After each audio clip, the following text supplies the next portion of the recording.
Good morning and welcome to the Tom Brokaw News Center here at Universal City. I'm Conan Nolan. Hope you're having a happy holiday. With us, Los Angeles County Supervisor Kathryn Barger, who starts 2020 as the new chair of the Board of Supervisors of the most populous county of the nation. Thank you very much for joining us. Thank you for having me. A happy holiday. You too. Fundamentally, your job deals with one issue, which every survey indicates is the priority issue for this county and this region, despite the fact we don't hear much of it on the national level. That is homelessness. You have said that what we're doing isn't working. Why? Well, it's not working because we're piecemealing. We're not, well, first of all, I believe until we really look at the root cause of what is increasing the number of people on the street, we're going to continue to house, but then the numbers are going to continue to grow as it relates to those that are newly becoming homeless. So I'm looking at it from two-pronged. I'm looking at it from the standpoint of root cause. I believe all roads lead back to mental health. So we need to build capacity and really address those that are the most vulnerable on the street. And then clearly housing is an issue. We need to build more housing that is going to address those that genuinely want to get shelter but can't afford because of the fact that housing is so expensive. Can you build your way out of this problem? You can't build your way. I've told people money is no longer our problem. We are taxing ourselves about $355 million in new dollars each year, and we still have the problem. So I say leadership really is what is needed. Money is not going to buy us out of this. The people at the state and local and county level, have they lost credibility with the public on this issue? Well, I think, you know, and I'm gonna only talk for the county on this. I think where we have failed is to really present a good narrative in terms of what we are doing, because the county has been doing bold things as it relates to addressing the homeless issues on the streets. What we're going to do now is we're going to regroup, and we're actually going to have every other month a board meeting dedicated to discussing this issue and talk about what we are doing and where we need to go. But I'm all about outcome measures. I don't want to just throw money at something and then hope it works.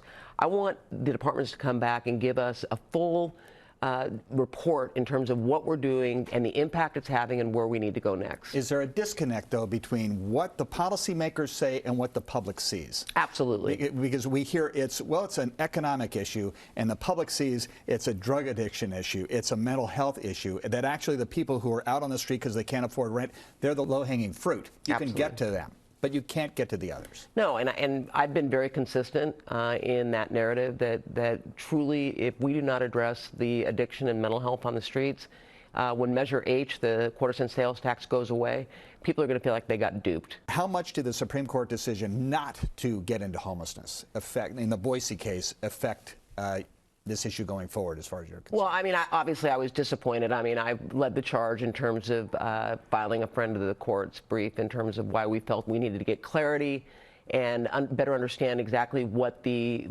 intent of the Boise decision was. We didn't get it, but as I said when this was discussed at our board level, we're still moving forward with or without Boise.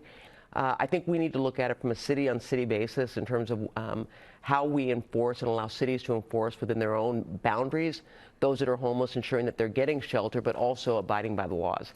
I mean, that's my frustration. And that's what I hear from the public is, what about our rights? What about our quality of life?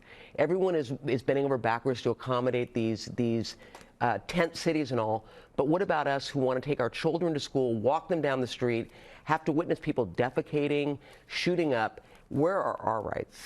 Well, yeah, I hear that frustration as well. Now, there was a bill out of the California legislature passed and signed into law, SB 1045, which allows for those who have severe mental health issues to get help despite their determination not to get it. Some say it's the heavy hand of the government, but others say, listen, you're asking people who are mentally ill to have dominion over they don't have the mental capacity to seek help, so you have to do it for them. Where is the county on this? Well, the county, obviously, you know it's bad when legislation comes out of San Francisco that says we need to beef up conservatorships. I think that speaks volumes to just how far this problem has gone and the impact it's having on many of our cities.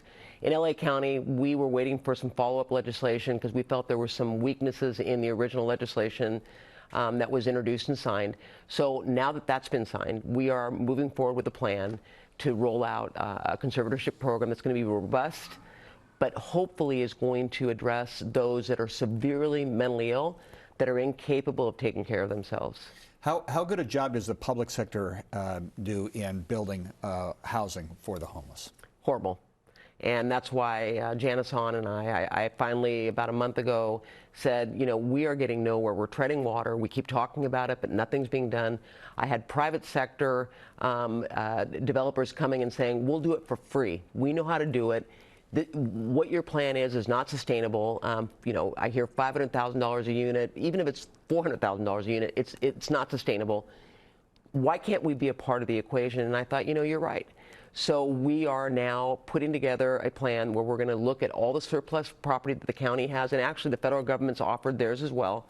And we are going to ask private sector to bring forward proposals on how we can build affordable housing, whether it be row housing, whether it be, you know, stacked housing, whatever it is.